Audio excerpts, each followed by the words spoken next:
videotaping this because we have gotten the word from Talking Wall Pictures that this is going to be made into a film starting in May. So what you will see this evening is the project that we've been putting together since last November. So you get a first look. I'm very excited about that.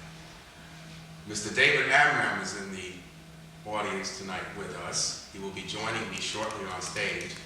When I was a young man, many years ago, when I had much more hair than this, I met David in 1977. I was a reporter for Latin New York magazine. I was wet behind the ears, and this man had been to Cuba. The very first time that they had opened up Havana for musicians and artists to go. It was a very important story of its day. People who were involved in the Latin music industry were really looking forward to that. David was among the first to go and witness what was happening culturally in Havana, regardless of politics. I got to meet him after that, and he opened up a whole world to me. Unbeknownst to me, but knownst to others, he had been part of a long tradition of working in the East Village and in the Village, working with aspiring writers, noted writers like Jack Kerouac. He appeared in a film called Pull My Daisy, which is a seminal work in the Beat generation. He invited me to dance at the Brooklyn, I believe it was the Brooklyn Philharmonic or the Brooklyn Academy of Music. He was conducting this huge orchestra. And I had my friend at the time when we went down, and he actually asked me to get up and do a mambo with the orchestra. And for a young guy in New York, to be able to do that in my own hometown was really a moment of pleasure. And I always said to myself I would repay him in some way. The show will explain to you where I'm coming from as far as writing is concerned. I'd like to bring David up right now.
And in Cinco Cero Tres of 161st Street, Billy Zombie comes out the side of his neck, sells wolf tickets with glimmers that peel the insides of lesser cobras, competing for stripes in the bush.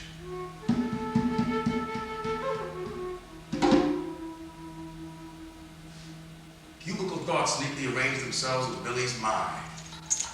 Crime does not pay. At least not in the way lesser children try to pull it off. Billy Zombie is a dog patrol jammer from the giddy-up.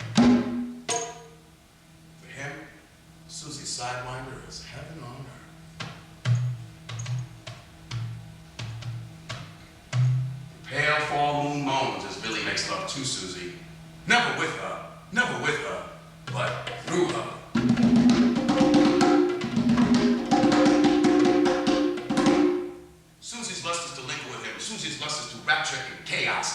swept far away as Billy's vice fills her. The stars desert the sky and rush to fill her eyes as she lies.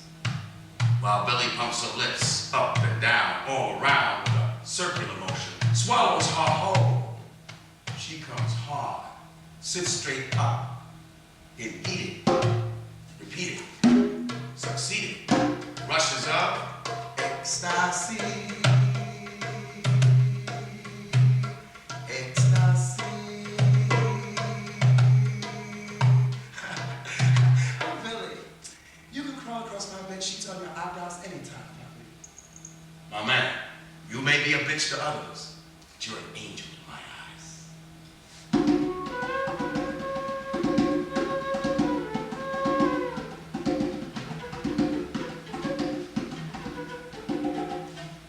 2 caramel blackbirds singing little blue lives along the lazy side streets of the jungle gone mad.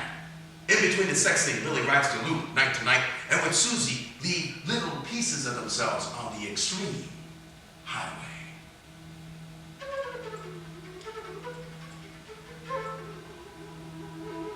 While pulling stickers, each one richer, bolder, brazen enough to rob the restaurant the building they lived in.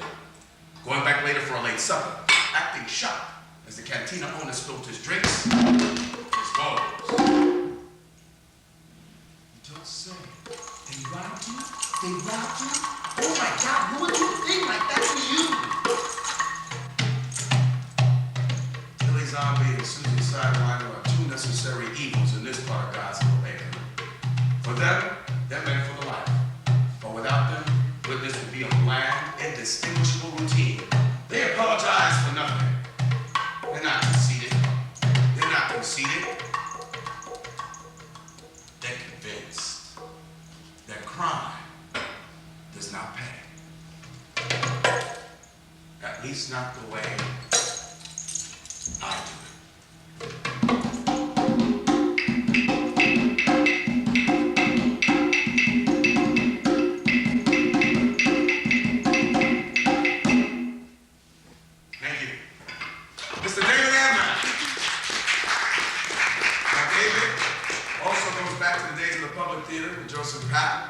And he has a lot of credits that you can find on his website, davidamram.com.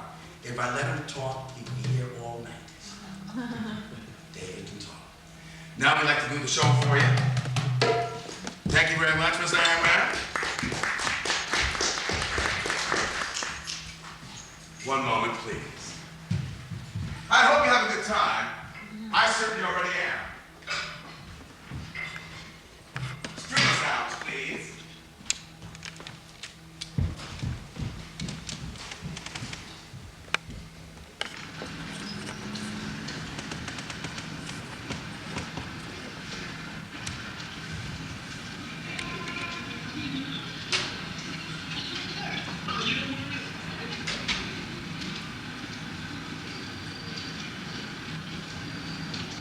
La, la la la la la, la la la la la la la la. It's fall in Brooklyn, 1963. My mother and father searched D Street and Hoyt for their wild child. A turquoise-dressed martyr and a drunken fallen angel, desperately driven by the tears of God. ¿Dónde está mi hijo? ¿Dónde está mi hijo? Que Dios lo protege. Where is my son? Where is my son? May God protect him. I've escaped from their world without so much as a vital leap. The first step as a runner in the great game. I'm aided by my babysitter son Richie, who borrows me for the afternoon. It doesn't say where we're going. Shh! Vente conmigo, cabal, vente conmigo. Come with me. We climb ancient stairwells to an afternoon rent party, a Brooklyn Heights holiday. I spy Mommy and Poppy from the 3rd floor window. My silence cuts our umbilical cord. As Richie, the Latino man, plays his conspicuous blues.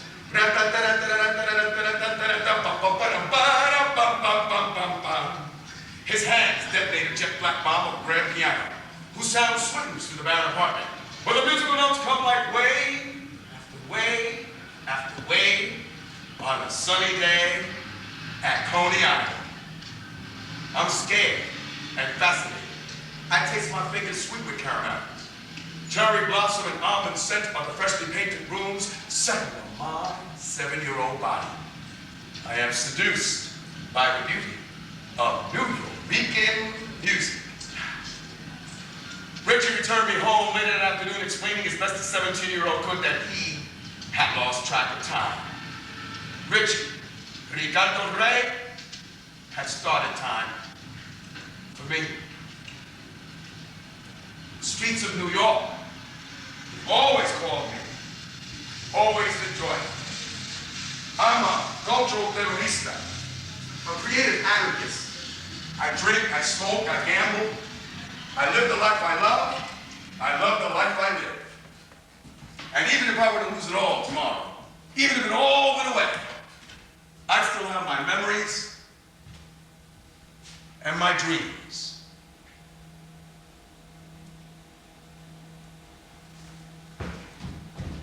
The 1970s in New York. The Bronx is on fire. My family's out of control. I'm out of control. Óyeme, Luis, ¿qué tú estás haciendo? ¿Tú tienes problemas? ¿Tú tienes problemas en la cabeza? ¿No me hagas mongo?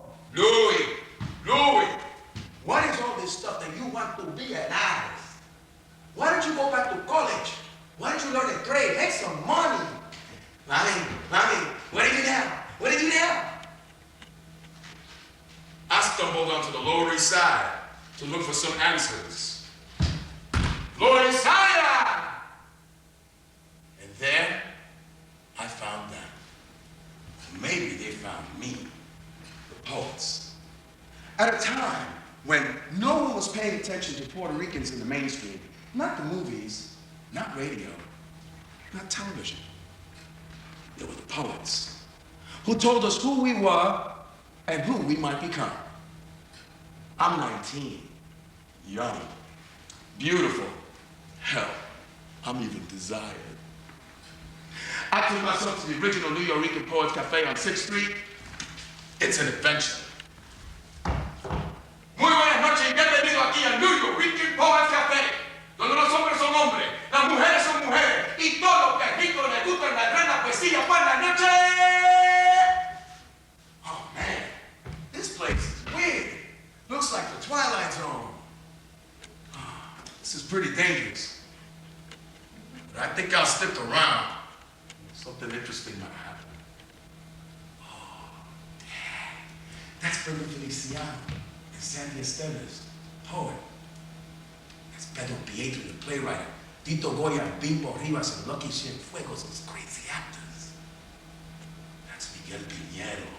Damn. Excuse me, are you guys part of the avant-garde? Pa que eso? From the middle of this group came the voice of God. Well, actually, it was like the voice of the little Martian from the Warner Brothers cartoon, Miguel Algarín. Oh, no! The avant-garde? Oh, dear boy. Oh, no. This has been going on for centuries. Bistros and the like. No, I think, honestly, that it more has to do with the authority of the room. I exude the authority in the room. You're going to have to transcend all those cliches, my man, if you want to have that definitive Latino hit. There is no beginning, middle, or end. There just is. You've got stories to tell. Write them down. Tell them. We are. What stories they were telling? In December of 1974, my parents gave me $20 for Christmas. It was a big Christmas. I went to the Vivian Beaumont Theater to check out this taboo play, Short Eyes, that Mikey Pinheiro had written. I didn't tell my parents where I was going because they didn't like me being part of that left-wing Puerto Rican militant stuff. And there was a moment in that play, a short rap, a prison rap, a street rap, a rap before there was rap, where it all made sense to me. It was a night before Christmas, and all through the pad, cocaine and heroin were all the cats had. One cat in the corner counting a nine, another scratching the floor, he was gone. I took on the phone and dialed with care, hoping my reefer would soon be there. After a while, pride in my style, I ran to the door to see what's the matter. And to my surprise, I saw 5 police badges staring and glaring in my eyes. A couple of studs started to get tough, so I ran the back to get rid of the stuff. Knocked back the bag in the rain, because ridiculous my veins went down the drain. Knocked on the door, threw me to the floor, took me away. That's how I spent Christmas Day. In a dark and dingy cell. But I didn't care, because I was high as hell. I was cool. It was cool. That was cool. That's what I want to do. I want to be a writer. I want to be a poet. My name is El Extreme. I'm the last of the New Yorkers from that period to blossom. And I'm back in town. A creeper in bruised lives, a traitor in sultry secrets I absolutely have no right to know. A metropolitan skyjacker taking hostage the stray adventurer. I prey out of emptiness. A modern vampire of emotions. I have arrived, brought by powers unseen, to change the course of necessary evil in a dirty little town of ruin. Directions. Skyscrapers? Boom! They just amuse me. Pits invite the taste of my special manipulations. Have you seen me? El loco cantinero of hyperventilated thoughts? Have you seen me?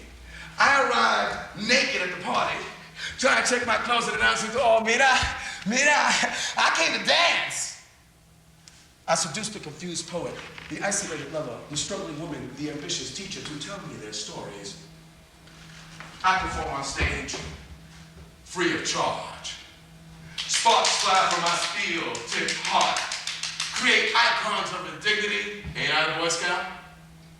Of impulse. Have you met me?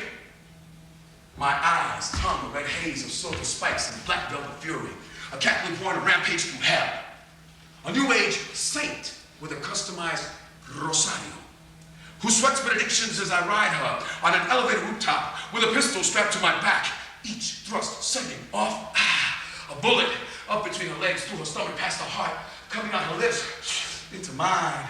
A wild shot of cold-hearted lust as soot falls on us like soft black petals raining on both the living and the dead. A rogue dusky deck dancing on the edge of razors. I stalk runners with my boy Yo-Yo Mutalo and try to find ways